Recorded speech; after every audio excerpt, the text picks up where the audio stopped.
What is the best approach to talk with young adult girls about marriage? They keep saying not ready for marriage.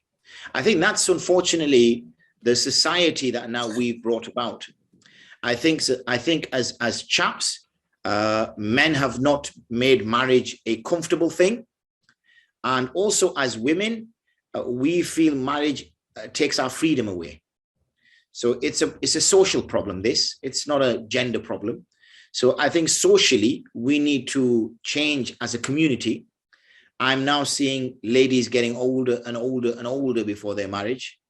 You know, at the generation before me were getting married in their teens. I got married in my early 20s. People now get married in their 30s. So, and that's just in my lifetime. So, you know, it could be that people get married in their 40s by the time I'm close to retirement age.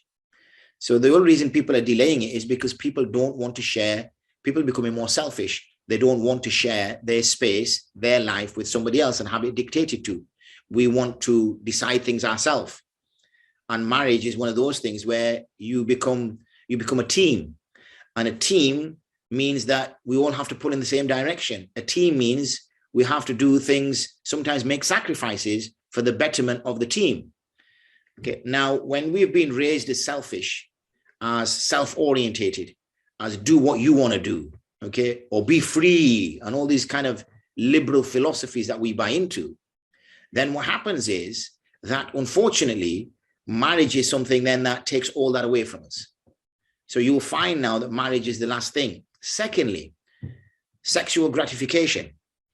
Many young girls, and I'm sorry to say this to people, many of young Muslim girls are having sex outside of marriage. Marriage was a means for them to have that sexual gratification. If they're now getting that sexual gratification outside of marriage, why should they get married? The Christian community faced a very much same thing. Marriage became a non-thing. People don't get married now within Western societies because they think, why? What's the purpose of marrying? What do you gain from it? Nothing. It's just now the kind of romanticized thing of a white wedding and inviting somebody to your wedding and all the rest of it. Otherwise, they have sex outside of marriage. Some people have very free relationships where they can meet other people. They can live in their own houses, in their own apartments. They don't even have to live with parents. They can live in their own. Do you see how much freedom it gives a person? Marriage ties a person down.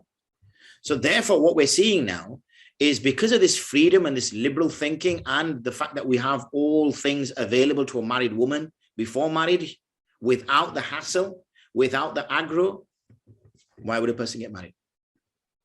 There'll be no reason for a person to get married at all. That's also another reason why these kind of same gender practices are coming out. Because same gender practices were that it stopped. It was in kind of retaliation to the constitutionalized marriage. Because same gender was not constitutioned through marriage. So a woman having a relationship with a woman was kind of free. She didn't have to commit herself to her. A man having a relationship with a man was free. He didn't have to commit himself to him because it wasn't constitutionalized in marriage. So, so that's the change. So unfortunately, unless we change our own communities, then expect this to get worse, not get better.